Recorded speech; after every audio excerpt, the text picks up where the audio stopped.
Hello dears, good morning and very warm welcome to you all. शुरू हो रही है कहानी आज फिर, और इस बार जेईई एडवांस पैटर्न टेस्ट है जिसको डिस्कस करने के लिए हम इकट्ठे हुए हैं यहाँ। हाल कैसा है जनाब का? कैलकुलेशन शायद थोड़े से कम बुरे लगे होंगे आपको, लेकिन हाँ इस बार थोड़ा दिमाग शायद शायद शायद लगा होगा। तो चलिए देखते हैं, एक बार डिस्कशन शुरू करते हैं। सबसे पहले question number 1, section A only या एससीक्यूज की श्रेणी में। आइए देखते हैं फर्स्ट क्वेश्चन, बहुत ही basic question, concept of equilibrium पर। डाउट्स हैं किसी को तो पूछ लीजिए। क्वेश्चन नंबर 1, हाँ आइए देखते हैं। It says samples of N2O4 can be prepared. अच्छा, कितने लोगों को क्वेश्चन ही समझ में नहीं आया? मतलब सॉल्यूशन समझाना है या क्वेश्चन समझाना है? पहले तो क्वेश्चन ही नहीं समझ में आया। Come on, raise hands. Aryan ji, Ganika ji, Ashish, Ranjan, Khushi. चलिए तो पहले खुशी से समझते हैं कि मतलब with happiness, not with a student, है ना। कि क्या था question? Samples of N2O4 can be prepared in which both the nitrogen atoms are heavier isotopes N15. Designating this isotope as N star, we can write the formula of molecules in such a sample as NO2 star NO2 and formula of typical O2 N2O4 as NO2 NO2. ठीक है। Actually, Nitesh वहीं बुला लो।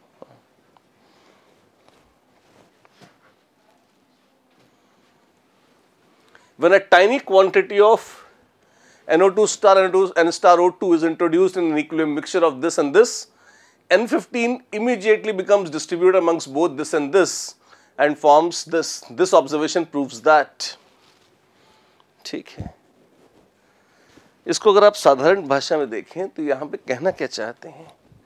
यहाँ पे कहना ये चाहते हैं कि भाई देखो, अगर आपने एक स्टेटमेंट पढ़ा होगा जिसमें हमने कहा था केमिकल इक्विलिब्रियम इज डायनामिक, फिर हमने कहा था केमिकल इक्विलिब्रियम जो है वो अगर इक्विलिब्रियम इट इज स्पॉन्टेनियस, इस तरह से हमने कुछ कैरेक्टरिस्टिक्स ऑफ केमिकल इक्विलिब्रियम बोली थी, आपको याद होगा, राइट। तो एक सबसे पहले कंसिडर द इक्विलिब्रियम कि आपके पास है N2O4। ये क्या है? ये है N2O4 and this is in equilibrium with 2NO2। और सबसे पहले कहा गया है कि भाई इक्विलिब्रियम स्टैब्लिश्ड है। अच्छी बात है। अगर इक्विलिब्रियम स्टैब्लिश्ड है तो फिर इसका मतलब क्या हुआ? इसका मतलब ये हुआ कि फॉरवर्ड और बैकवर्ड दोनों रिएक्शन सेम रेट से हो रहे हैं। अच्छी बात है। और हम ये चेक करना चाहते हैं कि एक बार इक्विलिब्रियम स्टैब्लिश हो गया, जैसे हम तो कह देते हैं कि इक्विलिब्रियम डायनामिक है, कि मतलब फॉरवर्ड और बैकवर्ड रिएक्शन लगातार चल रहे हैं, रिएक्शन रुका नहीं है। लेकिन साइंटिस्ट्स को ये पता कैसे लगा? कैसे आइडिया आया उनको? क्योंकि देखने में तो हमेशा NO2 और N2O4 एक जैसे ही दिख रहे हैं, उनके पार्शियल प्रेशर्स कांस्टेंट हैं। तो उसका एक तरीका निकाला उन्होंने।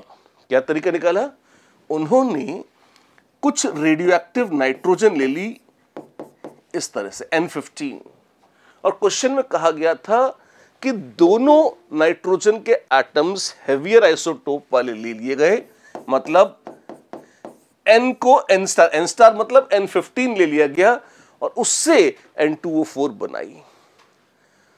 फर्क क्या पड़ता है? फर्क ये पड़ता है कि जो N स्टार या N15 है उसको अलग से पहचाना जा सकता है, साइंटिस्ट उसे अलग से डिटेक्ट कर सकते हैं। तो सबसे पहले तो एक डब्बे में ये इक्विलिब्रियम स्टैब्लिश्ड है। अच्छी बात है। अब फिर क्या कहा गया? अब कहा गया कि बहुत सूक्ष्म मात्रा में, जरा सी मात्रा में, N15 वैसे भी कोई बहुत ज्यादा मिलता नहीं है, और अगर बहुत ज्यादा डाल देंगे तो इक्विलिब्रियम एक्स्ट्रा N2O4 ऐड करने से डिस्टर्ब हो जाएगा। तो हमने थोड़ी सी क्वांटिटी में ये रेडियोएक्टिव वाली N2O4 डाल दी। अच्छा ऐसा है? जी हाँ। अगर ऐसा है तो क्या होगा?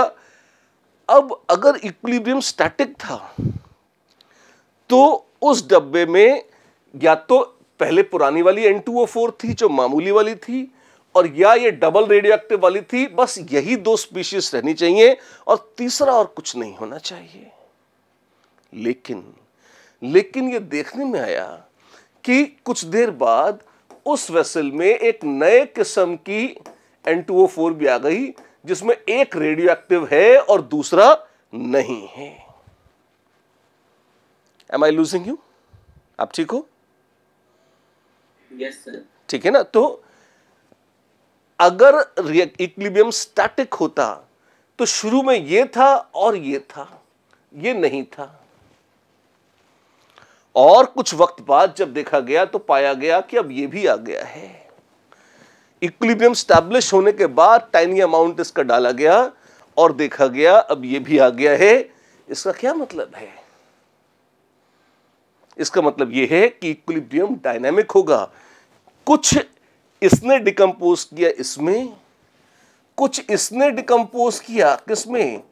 N स्टार O2 में, और कुछ N स्टार O2 और कुछ NO2 ने मिलकर एक ऐसी N2O4 बना ली जिसमें एक N15 था और एक पुराना N14 था। ये किस बात का सबूत है? ये इस बात का सबूत है that the equilibrium is dynamic. ये इस बात का सबूत है कि फॉरवर्ड रिएक्शन बंद नहीं हुआ है और बैकवर्ड रिएक्शन भी बंद नहीं हुआ है, दोनों चल रहे हैं। अब उस क्वेश्चन को देख लीजिए, कहां गया स्टेटमेंट उसका। NO bond can break easily. NO bond का तो कुछ हुआ ही नहीं, NN बॉन्ड तोड़ा था। इक्विलिब्रियम वाज नॉट स्टैब्लिश्ड, मार्शली नहीं पार्शियली, मार्शल लॉ नहीं लगा रहे हैं यहां पर। एक दो छोटी छोटी टाइपोज हैं। एक तो यहां स्टार होना चाहिए, अरे यहां पे बोल रहा है कि both nitrogen atoms are heavier, साफ साफ बोला हुआ है, तो एक स्टार जो था यहां होना चाहिए था, और ये मार्शियल नहीं पार्शियल है। ऑप्शन 3 इक्विलिब्रियम इज डायनामिक, और 4 equilibrium state contains no other form of, क्या है भयानक हमारे में भी। हाँ, उसमें ऑप्शंस में भी यही था बस। Equilibrium state contains no other form of N2O4। ठीक है, ऑल्दो अगर एक गलत ऑप्शन है या एक अधूरी ऑप्शन है जो सही नहीं है और आपको क्या करना था, चूज द करेक्ट ऑल्टरनेटिव, तो हाय क्या करें, तो उसको मत चूज कीजिए, ये तो कर ही सकते हैं ना। तो ये बहाना तो नहीं चलेगा कि एक गलत ऑप्शन गलत प्रिंटेड थी इस वजह से हमारा आंसर गलत हो गया, नहीं।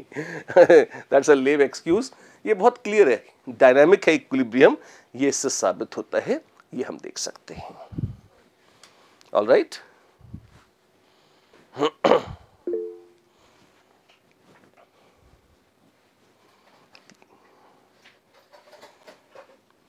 एक मिनट, आर्यन जी कुछ लिख रहे हैं क्या, बता दीजिए। नहीं, कुछ नहीं, बकवास है, ठीक है। क्वेश्चन नंबर 2 कोई चाहता है? 3 In the melting of ice, which one of the conditions will be more favorable? बर्फ के पिघलने में क्या होगा? इसमें आप देखिए बड़ा मामूली सा केमिकल इक्विलिब्रियम का है, बट बड़ा अच्छा, बड़ा फंडामेंटल क्वेश्चन है ये। इक्विलिब्रियम क्या है? H2O solid is in equilibrium with H2O liquid। अच्छा एक बात बताइए, ये एंडो है या एक्सो? एंडोथर्मिक रिएक्शन है। इसका मतलब अगर हम हीट देंगे तो फॉरवर्ड जाएगा और पिघल जाएगा। Am I right? अगर हीट देंगे तो फॉरवर्ड चला जाएगा, ये हमें बहुत क्लियर पता है। अब इसमें आगे देखते हैं। तो अगर टेम्परेचर बढ़ाएंगे तो बर्फ पिघलेगी या जमेगी? समझ में नहीं आ रहा, नहीं बर्फ पिघल जाएगी, है ना। कभी भी फ्रीजर से बाहर बर्फ निकाल के देखिए, वो पिघल जाती है ना। तो क्या करना है मेल्टिंग के लिए? High temperature yes, low temperature no, low temperature no, high yes, दो ऑप्शन तो निकल गई। प्रेशर का क्या करेंगे? Sir P = nRT। अरे वाह, लिक्विड और सॉलिड पे आप आइडियल गैस इक्वेशन लगा रहे हैं आर्यन बाबा। नहीं सर, वो हाई प्रेशर पे टेम्परेचर इंक्रीज होगा कुछ ऐसे। लिक्विड में जब जाएगा तब उसका वॉल्यूम जो होगा वो घट जाएगा। तो अगर वॉल्यूम घट रहा है तो उस हिसाब से देख सकते हैं प्रेशर बढ़ाना पड़ेगा। जब आप प्रेशर बढ़ा रहे हैं किसी सिस्टम पर, अच्छा बोल रहे हैं आप जिशान, जब आप किसी भी सिस्टम पर प्रेशर बढ़ा रहे हैं तो वो प्रेशर घटाने की कोशिश करेगा। अब प्रेशर घट कैसे सकता है? अगर गैसें हैं तो वो उस तरफ जाने की कोशिश करती हैं जहां गैसों के मोल्स कम हो जाएं, उससे उसका प्रेशर कम हो जाता है। वहां पर ये PV/RT लगती है, आर्यन बाबा जो आप कह रहे थे। लेकिन अगर सिर्फ सॉलिड से लिक्विड्स हैं, गैसें हैं ही नहीं, तो पहली बात उस आइडियल गैस इक्वेशन को तो छोड़ दीजिए। फिर आपको मुद्दे, कंसेप्ट क्या है, मुद्दे की बात क्या है? आप प्रेशर बढ़ा रहे हैं तो सिस्टम प्रेशर घटाना चाहेगा। कैसे घटा सकता है? इमेजिन करिए, ईश्वर न करे ऐसा हो, पर इमेजिन करिए कि कोई व्यक्ति है जो ऐसे किसी, वो जो थर्मोडायनेमिक्स में अपन रखते हैं ना, कोई एक सिलेंडर है जिसके अंदर वो बंद हो गया और उसके ऊपर एक पिस्टन रख दिया गया और पिस्टन भारी है, उस पर वजन है ना, या उस पर ऊपर से दबाव डाला जा रहा है, जो भी है। अच्छा एक बात बताइए, है ना, और मान लीजिए यहाँ पर कुछ कड़ियाँ लगी हुई हैं ऐसी कि उटक सकता है ये पिस्टन, या पार्शली सपोर्ट कर सकती हैं। अब वो इंसान यहाँ है, उसके ऊपर ये भार है, ठीक है। अगर वो सिकुड़ जाए तो उसके ऊपर प्रेशर कम पड़ेगा या ज्यादा? अगर वो थोड़ा सा नीचे बैठ जाए, कोई लगातार उसे प्रेस कर रहा है, उस प्रेशर के अगेंस्ट उसे और धक्का देकर वो और चौड़ा होना चाहे, तो वो उसके लिए इजी है, या वो अंदर चला जाए वो उसके लिए इजी है? अंदर चला जाए। अंदर, मतलब कई लोग कह रहे हैं कि वो अंदर चला जाए तो उसके ऊपर प्रेशर बढ़ जाएगा। कैसे, मैं ये नहीं जानता, है ना, किस किस्म के फिजिक्स वो लगा रहे हैं, लेकिन जो भी है ना, वो अंदर बैठ जाए तो शायद थोड़ा सा उससे रिलीफ तो मिल जाएगा। हाँ ऑफ कोर्स, शायद अगर कोई mg डाल रखा है आपने, mg तो सेम ही रहेगा, तो वो एक अलग चीज़ है। लेकिन इसीलिए मैंने वहाँ पे क्लैम्प्स लगा दिए थे खाली, कि भैया थोड़ा सा नीचे चले गया तो थोड़ा सहारा मिल जाएगा, तुझे अटक जाएगी गाड़ी।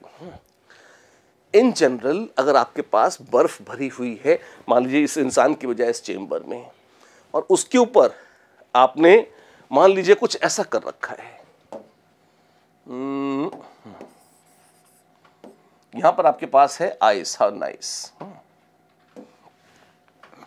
और कोई इंजेक्शन, जैसे वो इंजेक्शन टाइप होता है ऐसा ले लीजिए आपने, है ना, अंदर बर्फ जमी हुई है, वो प्लंजर है और आपने एक सर्टेन प्रेशर उसके ऊपर लगा रखा है, या कोई स्क्रू लगा रखे हैं जिसको टाइट करेंगे तो वो प्लंजर अंदर घुस जाएगा, इस तरीके से कुछ कर रखा है। अब आप देखिए एक सर्टेन प्रेशर, एक अज्यूमिंग की वॉल्यूम फिक्स्ड है, आपने कुछ प्रेशर लगा रखा है। अगर फिक्स्ड वॉल्यूम पर आपने कुछ प्रेशर लगा रखा है और अगर वो लिक्विड हल्का सा भी कॉन्ट्रैक्ट कर जाए, तो क्या आपको लगता है कि उसके ऊपर प्रेशर बढ़ेगा या कम हो जाएगा? ध्यान रखिएगा, लिक्विड्स इतने मजे से कॉन्ट्रैक्ट करते नहीं हैं, कोई ऊपर से लिक्विड को प्रेस कर रहा है, ठीक है, और एक ध्यान रखिएगा, अगर वो कॉन्ट्रैक्ट कर जाए तो यहां तो ये फ्रीली मूविंग पिस्टन है, पिस्टन भी अंदर चला जाएगा। मैं कह रहा हूं कि this is not allowed, piston अंदर नहीं जाएगा, जितने एक सर्टेन वॉल्यूम है उतना ही वॉल्यूम अगर मान लीजिए उसका रखा जाए, है ना, और अगर लिक्विड या अंदर जो भी सॉलिड मटेरियल भरा हुआ है अगर वो किसी भी तरह से कॉन्ट्रैक्ट कर जाए तो क्या उसके ऊपर प्रेशर रिलीव होगा या प्रेशर बढ़ जाएगा? Relieve, pressure would be relieve ना। अगर उसका वॉल्यूम ज्यादा है तो it's molecules are pressing more tightly against the walls of the container. अगर उसका वॉल्यूम थोड़ा सा कम हो जाए तो मॉलिक्यूल्स जिस तरह से वॉल्स को पुश कर रहे हैं वो पुश थोड़ी सी कम हो जाएगी, उसको रिलीफ मिल जाएगा। तो इन जनरल अगर आप किसी सॉलिड्स या लिक्विड्स के सिस्टम पर भी प्रेशर बढ़ाना चाहें तो जैसे जैसे आप प्रेशर बढ़ाएंगे वैसे वैसे अगर कोई इक्विलिब्रियम में है तो वो उस दिशा में शिफ्ट होने की कोशिश करेगा जहां प्रेशर कम हो जाए। प्रेशर कैसे कम होगा? एक गिवन सर्टेन वॉल्यूम में density is mass by volume.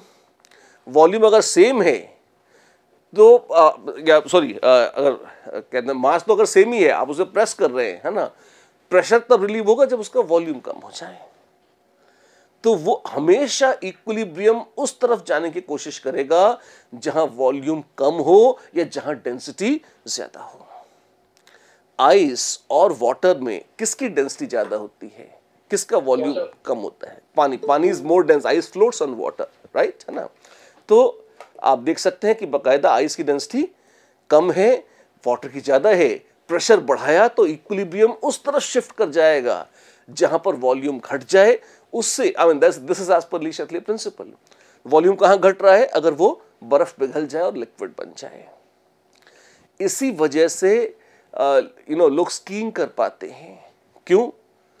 Skiing में क्या होता है, आप बर्फ जमी हुई है पहाड़ों पर, आप गए, जैसे ही आप या लोग बर्फ पर फिसल जाते हैं। क्यों? आप जहां पर पैर रखेंगे आपके पैरों के नीचे आपका वजन पड़ने के कारण वहां प्रेशर बढ़ जाएगा।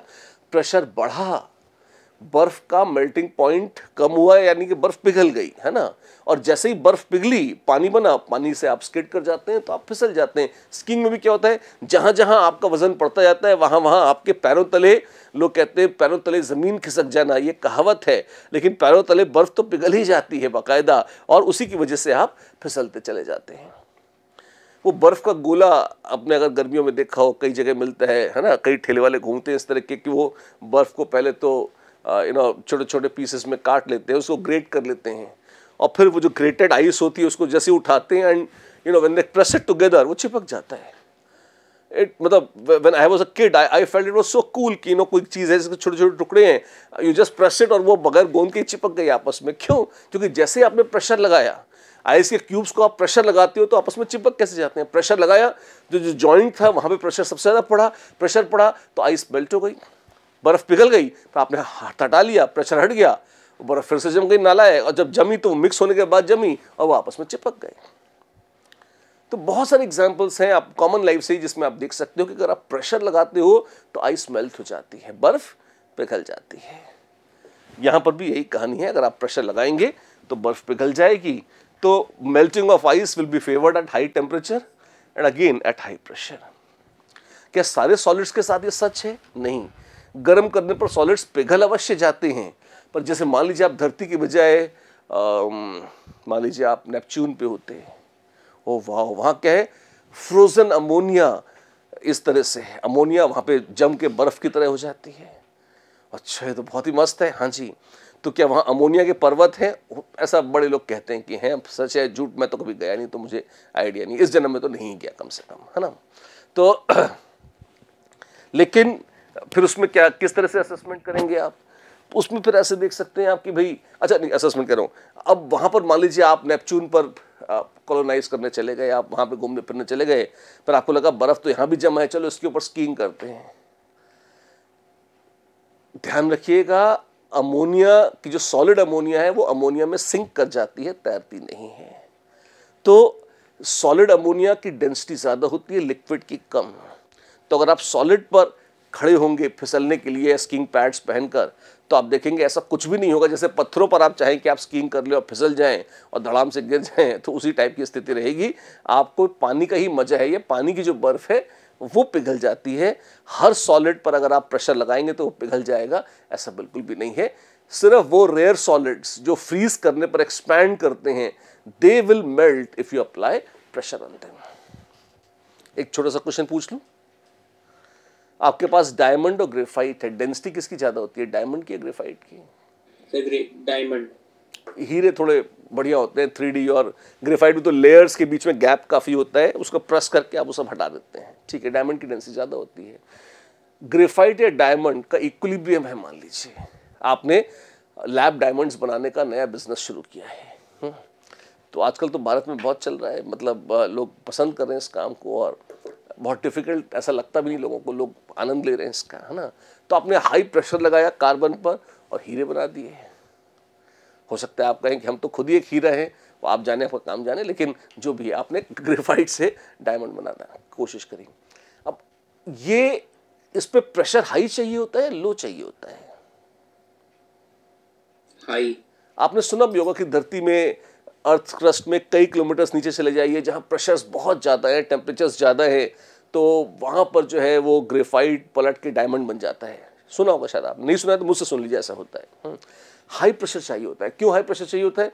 अगेन, अगर प्रेशर ज़्यादा लगाएंगे तो इक्विलिब्रियम उस तरफ शिफ्ट हो जाएगा जहां डेंसिटी ज़्यादा है, डायमंड्स की डेंसिटी ज़्यादा है, तो ग्रेफाइट पलटी मार के हाई प्रेशर पर डायमंड बन जाते हैं, राइट। इसकी चर्चा वैसे तो केमिकल इक्विलिब्रियम में हुई है, फिर भी आप चाहें तो अलग से लिख लीजिए।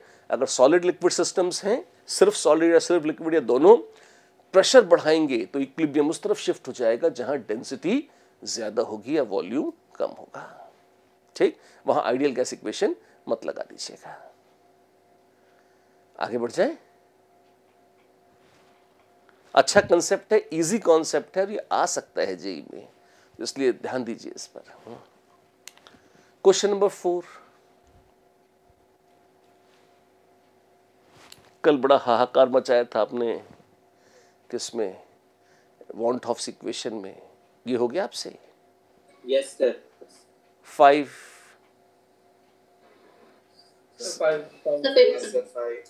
ये ऑड नंबर्ड क्वेश्चन कल भी आप पूछ रहे थे और आज भी आप यही कर रहे हैं। आइए देखते हैं क्या है। गिवन 4 रिएक्शन विद देयर, अच्छा ये वाला है, equilibrium constants at 1000 kelvin as follows. कल शिवांग के बहुत नंबर आए थे, आज तो नहीं आए, क्या कारण है? क्या ऐसा कारण है कि सेल्फ असेसमेंट था और जेई मेन के आंसर्स ऑनलाइन उपलब्ध थे और उसमें से कई क्वेश्चन क्योंकि मैंने ताजे बनाए हैं या मॉडिफाई करे हैं तो उनके आंसर्स ऑनलाइन उपलब्ध नहीं हैं?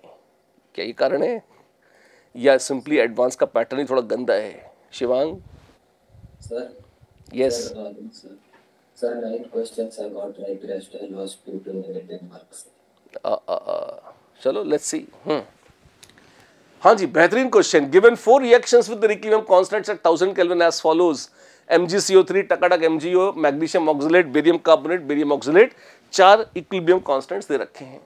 1 mole of barium oxalate is added to 82.1 liter previously evacuated vessel. Isothermal isochoric at 1000 Kelvin. Final pressure in the vessel would be. पहली बात तो बेरियम ऑक्सलेट की चर्चा ही है तो मैग्नीशियम को तो देखने का कोई काम ही नहीं है, मत देखिए उसे। कभी भविष्य में काम आएगा तो देखेंगे, यहां तो काम का नहीं है। और क्या हो रहा है?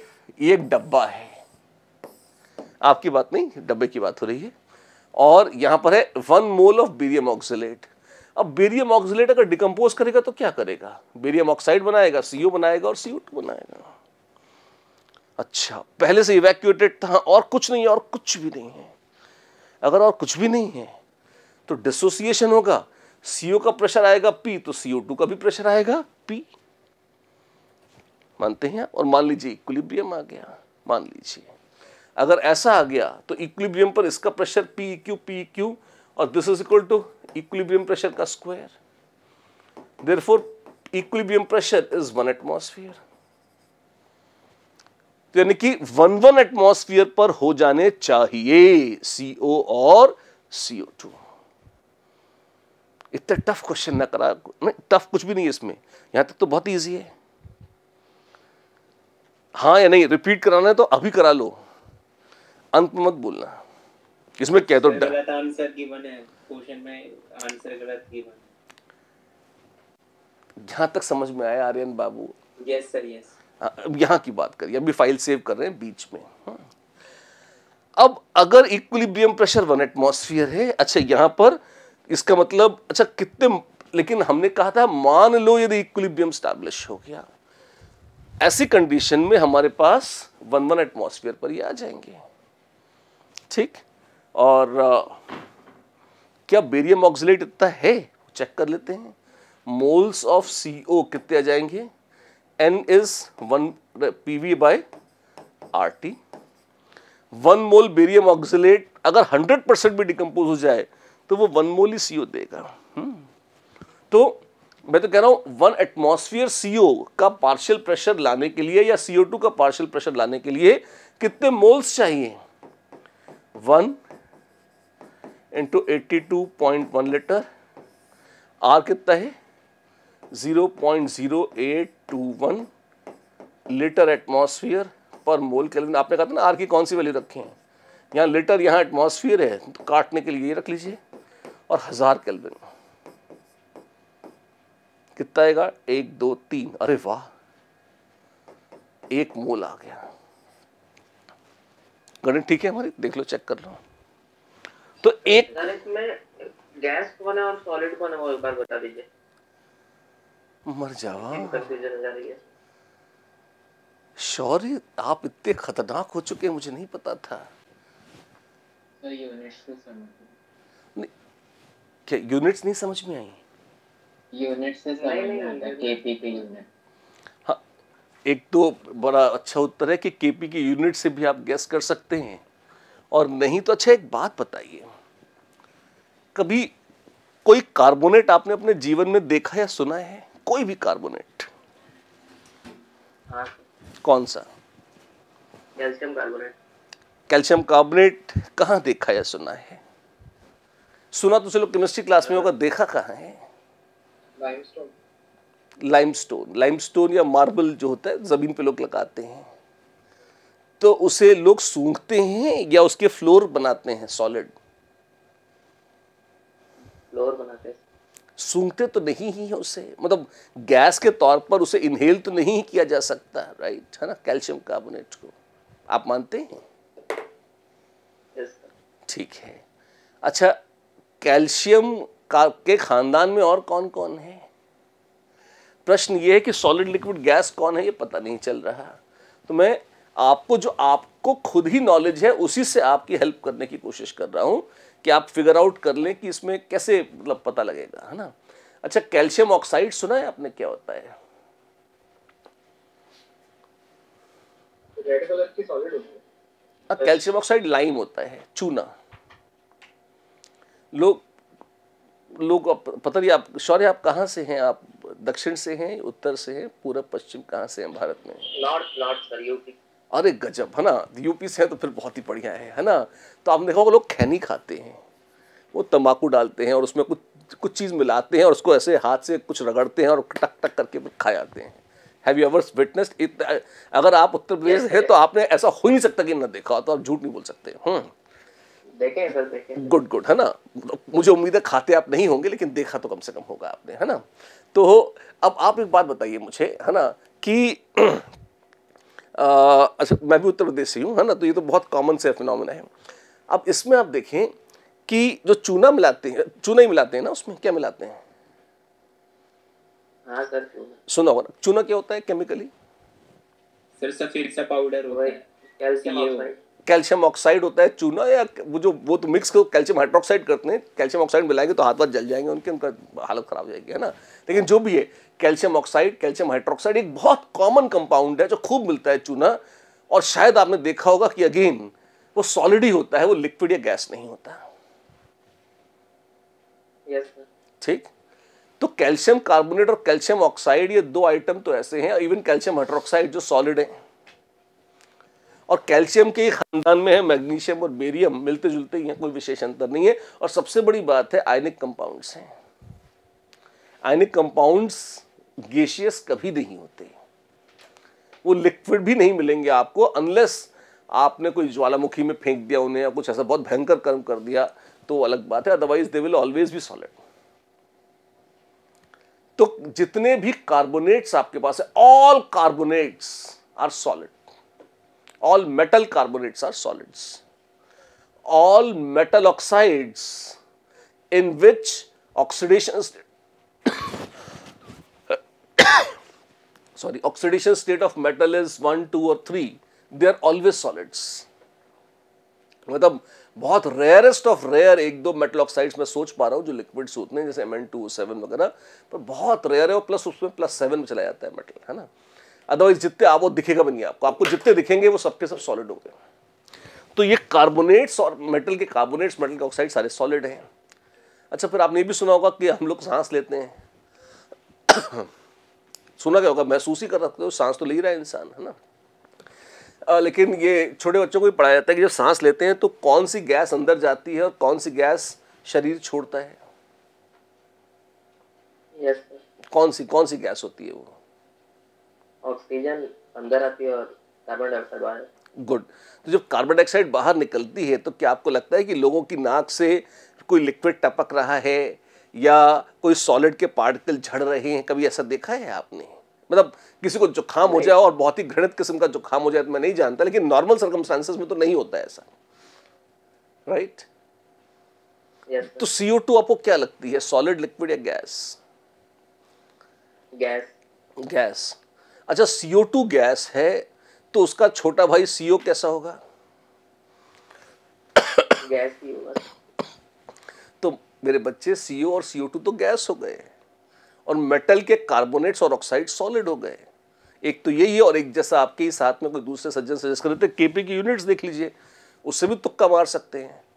पर फिर उसका उल्टा जवाब भी हो सकता है कि मान लो चारों गैस होते तो BaO और बेरियम ऑक्सिलेट कट जाते, कहने वाला ये भी कह सकता था, है ना? तो अगर खतरनाक ही हो जाए तो। लेकिन कई बार बहुत बेसिक कॉमन सेंस से भी आप देखें तो फिगर आउट कर सकते हैं ये चीज़ें, और प्रायः जेई स्टेट फिजिकल स्टेट्स नहीं देता ये। वो तो कई बार ये भी नहीं देते कि कौन पानी में सॉल्युबल है और कौन पानी में इनसॉल्युबल है आयनिक इक्विलिब्रियम में। तो आपको ये भी खुद ही फिगर आउट करना होता है कि कौन सॉल्युबल है और कौन नहीं। और ये इस केस में जो हमने क्वेश्चन दिया इसमें तो बहुत आसान था। आप ठीक है? Yes sir. लौटाएं इस पर। अब सबसे पहले तो मैंने मोल्स ऑफ CO चेक करे, 1 मोल निकले। क्यों चेक करा ये इसलिए चेक करा कि मान लो अगर CO के 10 मोल्स निकल आते जो चाहिए थी, है ना, अगर CO के मोल्स बहुत ज्यादा निकल आते तो फिर उसका मतलब क्या होता? फिर उसका मतलब तो ये निकलता कि इतना बेरियम ऑक्सिलेट है ही नहीं कि इक्विलिब्रियम स्टैब्लिश हो पाए, बेरियम ऑक्सिलेट के मोल्स कम पड़ गए। यहां पर तो क्या 1 मोल था, इसका मतलब बेरियम ऑक्सिलेट शायद जस्ट उसने अपनी जिंदगी कुर्बान कर दी और एकदम मरते मरते इक्विलिब्रियम स्टैब्लिश शायद करा लिया हो, मे बी। पर क्या इतना काफी है? अगर जिंदगी इतने सुख से कट जाती तो बात ही क्या थी? ऊपर एक और इक्विलिब्रियम दिया हुआ है, BaCO3 टकाटक BaO प्लस CO2। क्यों दिया हुआ है? आप देखें, जब यहां पर बेरियम ऑक्सिलेट डिकम्पोज कर रहा है उसमें क्या क्या चीजें बन रही हैं, बोलिए, बताइए मुझे। जब बेरियम ऑक्सिलेट डिकम्पोज कर रहा है तो क्या क्या, ये इसको ऑक्सिलेट कहते हैं, तो क्या क्या बन रहा है? बेरियम ऑक्साइड, CO और CO2। अगर आप गौर से देखें, बेरियम ऑक्साइड और CO2 ये दोनों ऊपर वाले इक्विलिब्रियम में भी हैं, और यहां पर this is equal to partial pressure of CO2 at equilibrium. तो इक्विलिब्रियम प्रेशर CO2 का इसके हिसाब से कितना है? इसके हिसाब से CO2 का इक्विलिब्रियम प्रेशर है 0.6 एटमॉस्फेयर। इसका मतलब समझते हैं? इसका मतलब यह है कि अगर पार्शियल प्रेशर 0.6 से कम होगा तो बेरियम कार्बोनेट डिकम्पोज करेगा। हो सकता है आप कहें कि बेरियम कार्बोनेट तो है ही नहीं, भाड़ में जाए। एग्जैक्टली, लेकिन वो भाड़ में नहीं जाए। क्यों? एक और चीज है। इसका एक और मतलब है कि अगर पार्शियल प्रेशर 0.6 से ज्यादा है तो खुद हिसाब लगा के मुझे बताइए क्या होगा। अगर हाँ, तो बैकवर्ड जाएगा। तो अगर पार्शियल प्रेशर 0.6 से ज्यादा है तो वो बैकवर्ड जाएगा। और कब तक बैकवर्ड जाएगा? वो तब तक बैकवर्ड जाएगा तब तक जब तक, कम ऑन, CO2 का पार्शियल प्रेशर घटकर 0.6 न हो जाए। तो वो बैकवर्ड जाएगा जब तक CO2 0.6 ना हो जाए, और जैसे ही CO2 यहां पे बैकवर्ड जाएगी यहां पे भी कम हो जाएगी। जब यहां पे कम हो जाएगी तो ये फॉरवर्ड आएगा। कब तक आएगा? तब तक जब तक इसका P1 और इसका P2 दोनों मल्टीप्लाई होकर 1 ना हो जाए। आप देख रहे हैं ना भाई, पहले ये 1 और ये 1 हुए, पर जैसे ये 1 1 हुए इसकी जाग गया, उसने कहा नहीं हम तो बैकवर्ड जाएंगे। कब तक जाएंगे? CO2 को 0.6 से ज्यादा नहीं रहने देंगे। जा, तो इसने CO2 को 0.6 कर दिया। अब यहां ये 0.6 थी, यहां ये 1 थी, तो इसका प्रोडक्ट कितना है? 0.6। तो QP तो कम हो गया KP से, तो फॉरवर्ड आएगा, फॉरवर्ड आएगा। लेकिन अब देखिए मोल्स कितने हैं? एक ही मोल है। अगर ज्यादा मोल होते तो और बेरियम ऑक्सिलेट डिकम्पोज करता और नया इक्विलिब्रियम स्टैब्लिश होता, पर बेरियम ऑक्सिलेट पहले ही अपनी जान दे चुका है। तो क्या और बेरियम ऑक्सिलेट बचा है फॉरवर्ड आने के लिए? जवाब है नहीं बचा है। तो क्या सेकंड इक्विलिब्रियम नष्ट हो चुका है? जवाब है हां, नो सेकंड इक्विलिब्रियम एग्जिस्ट। ये 4 नंबर का जो है वो है ही नहीं। क्या कोई इक्विलिब्रियम वेसल में है? कौन सा? पहला, ये 3 नंबर वाला। इसकी वजह से क्या हुआ, इसने CO2 को कम करके कर दिया 0.6 और दूसरे वाले कि मैंने CO तो कर रखी है ऑलरेडी 1 से ज्यादा वो हो नहीं सकती और वो स्टैब्लिश्ड है नहीं। तो total pressure in the vessel कितना हो जाएगा, 1 एटमॉस्फेयर CO का, 0.6 एटमॉस्फेयर CO2 का, और टोटल हो जाएगा 1.6 एटमॉस्फेयर। बहुत ही खूबसूरत क्वेश्चन है and the answer is 4। Aryan बाबू यस सर समझ आ गया। इस तरह से होगा ये। इसमें कुछ पूछना है तो पूछ लीजिए। हाँ बोलिए सर। वो साइड रिएक्शन वाला वैसे तो थोड़ा हिंट आ रहा था, बट पहला वाला इक्विलिब्रियम ब्रेक ही क्यों करना है कि वो दूसरे वाले इक्विलिब्रियम में जाए, वो थोड़ा सा कंफ्यूजिंग मैं समझ लग रहा था थोड़ा। पहला ब्रेक क्यों करना है मतलब? सर पहला वाला इक्विलिब्रियम डिस्टर्ब ही क्यों करना है ना सिस्टम को सर? पहली बात तो सिस्टम्स अपने आप इक्विलिब्रियम की ओर जाते हैं। अगर कोई इक्विलिब्रियम स्टैब्लिश हो सकता है तो होगा, हम उसे रोक नहीं पाएंगे। This was one of the first fundamental characteristics of equilibrium. अगर आप देखें तो, आप देख रहे हैं ना, तो वो तो होगा ही होगा। अब इसमें आप देखिए, जो थोड़ा सा इसमें जो अच्छी बात, जो समझने की बात, जो फिगर आउट करने की बात थी, वो ये कि बॉस जब CO, CO2 और बेरियम ऑक्साइड सेकेंड रिएक्शन से बने और first reaction is nothing but a kind of subset of second reaction, उसमें CO2 भी है, उसमें बेरियम ऑक्साइड भी है, तो अगर CO2 और बेरियम ऑक्साइड रिएक्ट करना चाहेंगे और वापस जाना चाहेंगे तो मतलब एज पर KP, तो हम उसको रोक नहीं पाएंगे, वो होगा। और न सिर्फ होगा, ये हमारी दया पर नहीं है कि हम उसे देखें या न देखें। अगर हम उसे नहीं देखेंगे तो वो गलत भी हो जाएगा, हम उसको देखना पड़ेगा, हम उसे खा नहीं सकते, इसलिए ऐसा है। सर तो अगर सवाल में BaCO3 पहले दिया होता सच दैट कि सेकंड इक्विलिब्रियम Kp = 1 वाला एस्टैब्लिश हो जाए, तो वो भी होता क्या?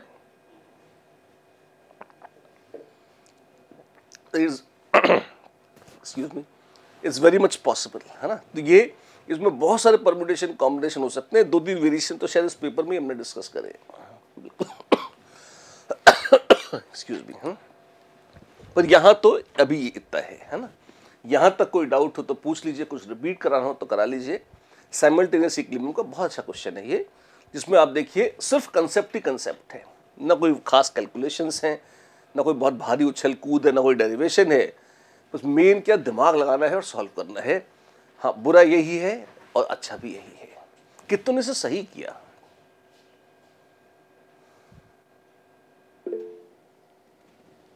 सोमेश, अगर आपने इसे सही किया है निश्चित बहुत बढ़िया है, और अगर तुक्का नहीं मारा है, सही में सही किया है तो बढ़िया है, आप शानदार हैं, इसमें कोई शक नहीं। Section B, 1 or more than 1 correct answer type questions. JEE advance में जो विशेष खून होता है वो मोर देन 1 करेक्ट में ही होता है। आइए देखिए फिर से, the same question has come back to haunt you with a different angle all together. इस बार क्या है, फॉरवर्ड बैकवर्ड ही जा रहा था तो वो बन गया था वो कंफ्यूजन। वो बस साइड आपका, आप एक्चुअली साइमल्टेनियस का थोड़ा ऐसे प्रॉब्लम्स दे दोगे तो चल जाएगा सर, क्योंकि ऐसा confusion I can give Shriyan, it's one of my very favorite topics. But होता क्या है ना, आप जैसे मैंने पास में करके देखा भी है, even if you give 50 questions, एक तो बच्चे पूरे 50 बोर्ड पे कराते हैं। अच्छा, मैं एक बार कर भी दूँ बोर्ड पर 51st क्वेश्चन फिर में अटक जाते हैं। तो जिसको कंफर्ट लेवल आना होता है वो इतने में आ जाता है, मैंने देखा है ना। Unnecessary repeated practice of this. क्या JEE बहुत फोकस करता है इस पर? कभी कभी करता है, हमेशा नहीं। तो रेयरली अगर उन्हें एकदम खून पीना होता है 50 साल में 4 बार मतलब maximum, then they come in this direction. Otherwise mostly तो they go for very easy questions. तो ROI बहुत पुअर है, मेहनत बहुत लगेगी, इसके बाद भी क्वेश्चन गलत होने की प्रोबेबिलिटी अच्छी बनी रहती है, और बहुत भयंकर चांसेस है कि पूछा ही ना जाए। तो rather focus on those portions. अगर क्लिक मिल जाती है फिर कर लीजिए, और अगर गाड़ी अटक जाती है तो it's not worth wasting time, इसलिए। Excuse me sir. हाँ बोलिए। सर इस क्वेश्चन में अगर इन्होंने यही पूछा होता कि the final pressure in the vessel क्या होगा तो वो 5 atm होता ना, अगर हम इस वाले की बात कर रहे हो? हाँ सर, एक बार सॉल्व कर लें इसे, ठीक है। हाँ sir. 1 mole of magnesium oxalate 5 atmosphere तो हो ही नहीं सकता है।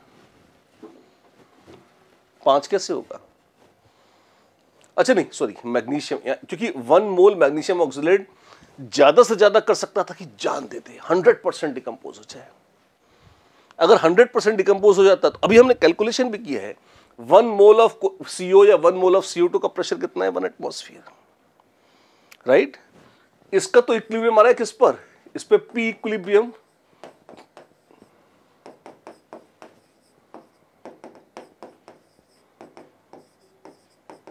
इसमें तो इक्विलिब्रियम आ रहा है 2 एटमॉस्फेयर पर। तो do we have enough magnesium oxalate? The answer is no. We should have had, हमारे पास होना चाहिए था at least 2 moles of magnesium oxalate, तब हम नीचे वाले इक्विलिब्रियम की इमेजिनेशन करते। अभी इतना ही आ रहा है, कितना? 1-1। फिर यही नहीं, अभी तो इसका मतलब क्या है कि no equilibrium can be established because we have very small quantity of magnesium oxalate. First point. अच्छा, फिर अपने मन में आता है क्या पहला इक्विलिब्रियम एस्टैब्लिश हो सकता है? शायद। तो ये बैकवर्ड कब जाएगा? ये बैकवर्ड तब जाएगा when partial pressure of CO2 is more than 3 एटमॉस्फेयर्स। अपने को तो 1 में ही लाले पड़ गए, मैक्सिमम 1 ही है, क्योंकि इतने मॉलिक्यूल्स ही नहीं है मेरे पास। तो न पहला इक्विलिब्रियम एस्टैब्लिश हो रहा है और न दूसरा, दोनों का हो चुका है सत्यानाश। Barium oxalate, sorry magnesium oxalate 100% decompose हो चुका है। उसने 1-1 मोल CO2 का छोड़ दिया है, कोई इक्विलिब्रियम एस्टैब्लिश नहीं है, और जो अपनी योजनाएं थी 5 एटमॉस्फेयर की वो फ्लॉप है। Final pressure in the vessel is 2 एटमॉस्फेयर्स।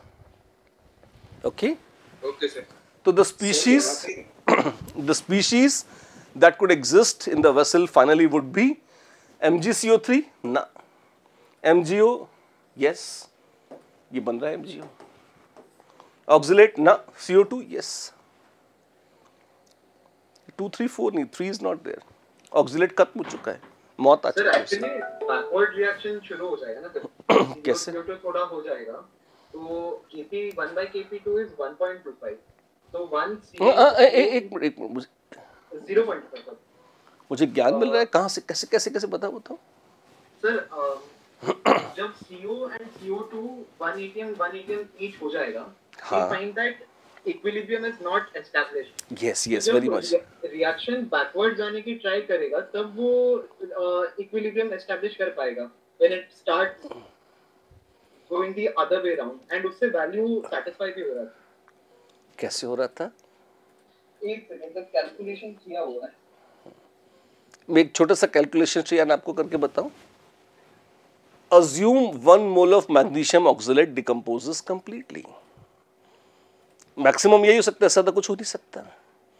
अगर वो 1 मोल कंप्लीटली डिकम्पोज कर गया तो मेरे पास 1 मोल आएंगे CO और CO2 के, राइट।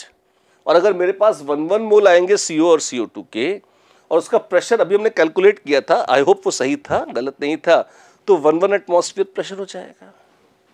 तो QP for reaction 2, QP is equal to CO into CO2 which is 1 atmosphere square, which is less than Kp2. If QP is less than Kp, it does not mean कि backward reaction हो ही नहीं रहा है. It means कि rate of backward reaction is very very poor. या it is less, rate of forward reaction is more. तो net क्या है, वो फॉरवर्ड जाएगा। अच्छा, if QP is less than Kp, इसका मतलब QP should increase. QP कैसे इंक्रीज करेगा? अगर फॉरवर्ड जाए। फॉरवर्ड कब जाएगा? जब मैग्नीशियम ऑक्सलेट डिकम्पोज करे। पर वो तो पहले ही खत्म हो चुका है। अगर 1 की बजाय had I had 10 moles of magnesium oxalate, then I should have talked about it. या more than 1 होता तो। अभी तो ये हो गया ना। अब आपने कौन से कैलकुलेशन करे थे? अगर आप डिस्कस करो तो हम maybe I can help you there. Sir मैंने एक्चुअली बैकवर्ड करवा दिया 1 ATM के बाद, लाइक एंड उससे 1/1 - x इज इक्वल टू 1/4, तो x की वैल्यू भी आ जाती है सर। नहीं, कुछ एब्सर्ड ही आएगा। मतलब अगर आप वो भी करोगे कि जैसे 1 करा दिया और आपने बैकवर्ड करा दिया, तो ये कितना हो गया, ये 1 - x और ये 1 - x, और 4 इज इक्वल टू 1 - x का होल स्क्वायर, ऐसा आ गया, तो नेगेटिव हो जाएगा। हाँ वो ध्यान रखना। है ना। तो आपने क्या, वो माइनस में आंसर आया होगा, उसको प्लस कर दिया होगा आपने।